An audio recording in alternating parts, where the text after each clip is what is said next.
Kamareddy municipal chairman Jahnavi की ज़ेर सदारत मजलिस बल्दिया का इजलास मुनक्किद हुआ। इस इजलास में कामारेड्डी मास्टर प्लान को मनसूख करने की करारदाद मंजूर की गई। इजलास में शिरकत करने वाले BRS, कांग्रेस और BJP के कौंसलरों ने मुत्तफ़िक़ा तौर पर मास्टर प्लान की मनसूखी के करारदाद की तायद की। इस इजलास के मौके पर मजलिस बल्दिया ने हुकूमत से मुतालबा किया कि वो डिज़ाइन डेवलपमेंट फोरम और DTCP के अहदेदारों के खिलाफ कार्रवाई करे जिन्होंने मास्टर प्लान के मुसव्वदे को तैयार किया। करारदाद की मंजूरी के बाद कॉपी को DMA ऑफिस हैदराबाद को भेजा गया। कामारेड्डी म्यूनसिपल चेयरमैन जानवी ने कहा कि वो पहले भी इसे मुस्तरद कर चुके हैं। कुछ अपोजिशन पार्टियों पर इस सिलसिले में किसानों को गुमराह करने का इल्ज़ाम लगाया गया। इन्होंने किसानों को यकीन दिलाया कि वो उनके साथ परेशान होने की ज़रूरत नहीं है।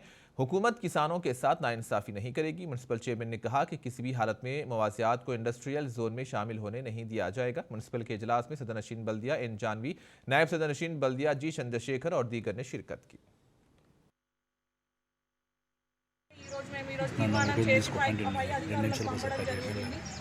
ఏదైతే డ్రాఫ్ట్ ప్లాన్ గురించి ఇన్ని రోజుల నుంచి మిస్లీడ్ చేస్తూ ప్రజలందరినీ కూడా ఆందోళనకు గురి చేయడం జరిగింది ప్రతిపక్షాలందరూ కూడా.